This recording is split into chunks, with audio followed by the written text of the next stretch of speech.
Hey guys, this is EckhartsLadder. Hello and welcome to another video. And today's will be a shorter one probably because we're actually taking ideas that we've covered throughout various years worth of lore videos over here on EckhartsLadder and sort of synthesizing them into one key idea. We're talking about battle droids and droid armies specifically and why they don't have to be so crappy. Now, I've commented on the battle droid armies of the CIS, especially the early battle droid armies, and pointed out the major flaws in them, and yeah, battle droids under the CIS could be very poorly designed, they could be cheap, they could be ineffective, but those flaws aren't inherent to droid armies as a whole, and in fact some of the most effective combatants in Star Wars history were droids. I'm thinking everything from the YVH Hunter droids, the Yuuzhan Vong killers created during the New Jedi Order, to even destroyer droids from the Clone Wars. So today we'll be looking at some of the key features available to a droid army, and why you definitely should not sleep on droids as a main source of combatants in your war. Aside from production capabilities, which we'll talk to later, probably the most attractive feature of a battle droid is a really obvious one. It's not limited by biology. Battle droids don't need to be large enough to house internal organs, they don't need to sleep usually, they don't need food. Battle droids have no problem with loneliness. If programmed correctly, there's no ethical issues that they'll encounter on the battlefield, and they can be as ruthless as you want them to. Droids can also be easily designed to operate in a variety of environments, from extreme heat to extreme cold. And the one thing I want to focus on for this section, I think, that really exemplifies the ability of battle droids is shielding, because this represents one area where droids get a massive advantage by not being organics. And you may notice, aside from some exceptions, you do not see personal shielding very frequently in Star Wars, despite the fact that capital ship or starfighter or even ground vehicle shielding is extremely common. So what's the difference? Well, there are a variety, and I've talked about this in prior videos, but essentially personal shielding is unreliable and dangerous due to how shields work. Personal shielding devices usually have to be fairly large, that's one issue, but more importantly, they give off very dangerous amounts of radiation. So if you're an individual, you probably don't want to rock an energy shield for very long, because although it will protect you from some laser fire, it will almost certainly kill you in the short term from extreme amounts of radiation. Now with a droid, this isn't a problem. You can have your droid radiation shielded, you don't have to worry about a droid getting cancer or losing its eyesight to radiation or anything like that. It's just not an issue. And that's why destroyer droids, as seen during the Clone Wars, were really a uniquely difficult opponent to fight and required their own set of tactics to go against. They could bring forth a defensive tool that almost nobody else on the battlefield could. Now, of course, you probably don't want every single droid outfitted with a shield, because there also is the issue of cost. Personal shielding is expensive, but for your frontline troopers or for your shock troopers, maybe battle shields make a lot of sense. But I mean, we can expand on this by talking about the components of droids versus the biological necessities of living beings. Humans usually have arms, and unless cybernetic, those arms usually end in hands. The good thing about droids is you can heavily specialize your droids so that if they're not performing a task which needs,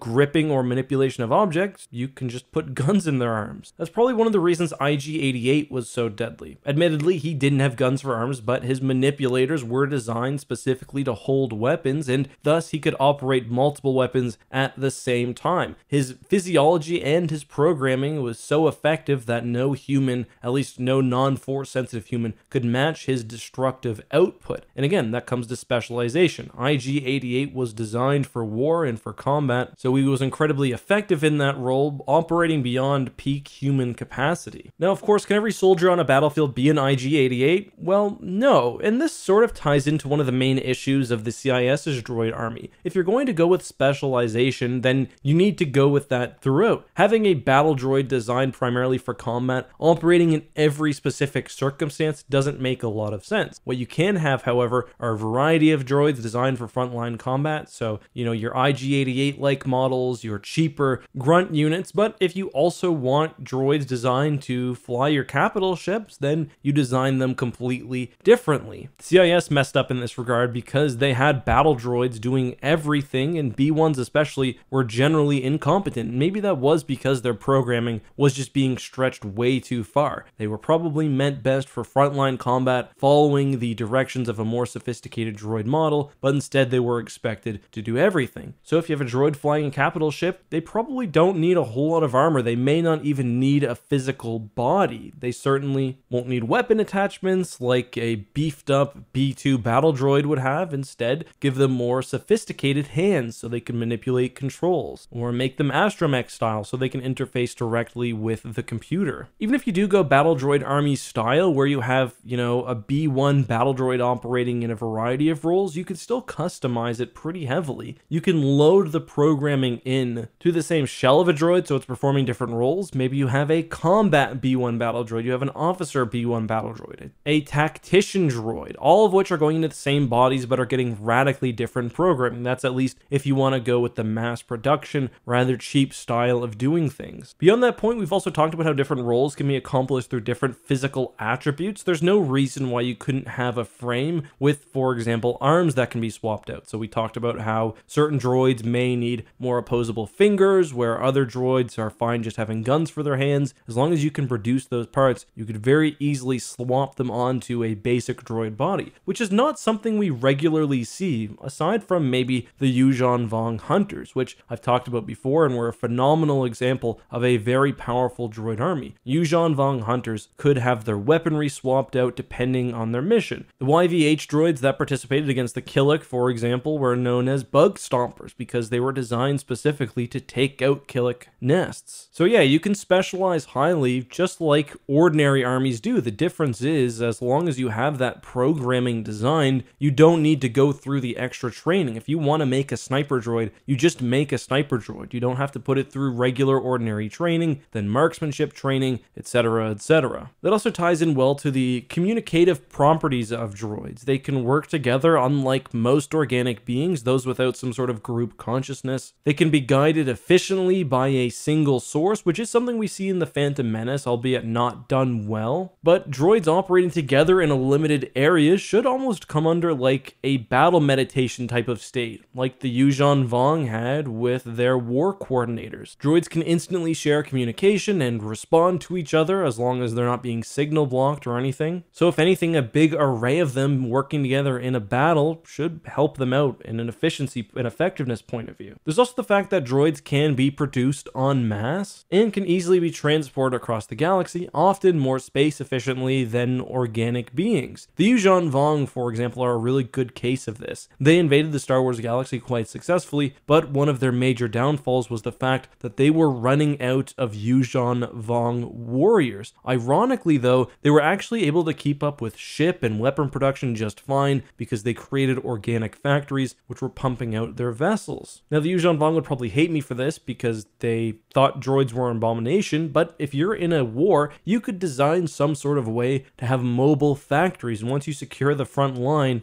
you could drop down these factories, use your resources, and reinforce your position. And this is why world devastators look to be so, well, devastating. They would use a planet's natural resources against it. Now, world devastators are a very dramatic example of this technology. You don't need to have a ship which is indestructible and producing units on the fly, but I do think it is very possible to have a mobile factory set up. Plus, if you lose a droid, you lose all the cost that goes into the droid. Even if you lose a clone, you're losing a decade's worth of growth and training, all of which is very expensive in both time and money to replace. So I guess the point of this rambling video is, listen, droid armies can be not crap. You just got to use them the right way. They can do things that organic armies can't. They can use technologies that organic armies can't, with shielding being just one great example. You can design a droid to any specification. They can be transported across the galaxy, and just generally I think there's a lot more options. Still, droids do have some downfalls. For example, droid starfighters and droid creativity was usually a step down behind humans, but that's why I think a mixed droid organic army is probably for the best. That's all for today though, guys. Have a good one, be safe, and may the Force be with you.